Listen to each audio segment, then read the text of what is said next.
Inventory basics. Okay, so again, just a very short, punchy video.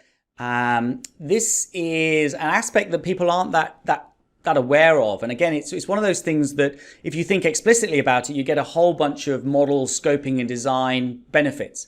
To the extent that you're not aware of an inventory priority versus a balance sheet priority for your inventory modeling, you might well end up building in a whole bunch of content that you don't necessarily need, or you might miss out on the subtleties of that inventory piece, depending on what you're actually trying to solve. And again, we come back to model purpose. What is the purpose of my model? Is it fundamentally to forecast my income statement, or is it actually to handle my detailed forecasting of my inventory? So there tend to be a couple of main ways in which people will actually model out inventory. The first option is what we often refer to as an income statement priority. My primary modeling aim is to actually model my income statement. And off the back of that, I'm going to get to a bunch of COGS and get to some inventory. So in the income statement priority method, I'm going to forecast out my revenue. I then might use something like a margin-based mechanism to get to my cost of goods sold. Based on my cost of goods sold, I therefore know what I'm going to be pulling out of my inventory from a costing perspective. And leading on from that, to the extent that I know what my inventory days are, I typically can work back to my inventory purchases. Now, importantly, inventory purchases is just paperwork. There doesn't tend to be any necessarily debit and credit impact of that. It's much more related to a timing and a paperwork kind of concept. But the important part of my inventory purchases is that data point is then going to flow into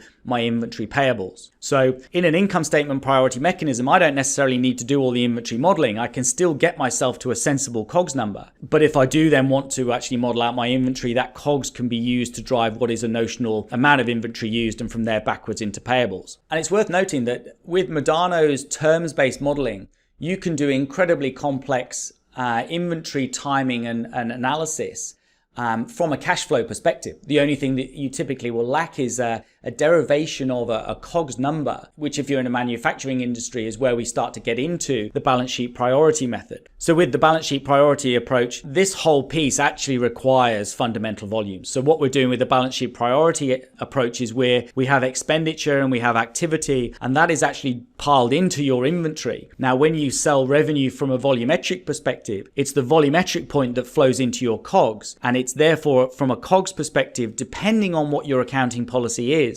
the value of that stock is what's then going to determine your COGS number from a financial statement perspective. So yeah, fundamentally different approach to actually working out COGS. In this instance, you create this balance sheet inventory value, and it's only the volumetric selling that determines that COGS number. Now, in terms of that balance sheet priority mechanism, the other thing this also starts to lead into is what is my accounting policy around FIFO, LIFO, weighted average, or even individual costings. Some of these are easy to model. Some of them are an absolute nightmare. I suggest unless you're doing a weighted average style mechanism, that you might want to look into a more structured mechanism for actually working out what that inventory kind of approach is. Particularly once you start to get it down into individual unitary costings, tracking all of that information can only really be done in a fairly comprehensive $1 million kind of ERP system. As much as I love Excel, it's just not designed for it.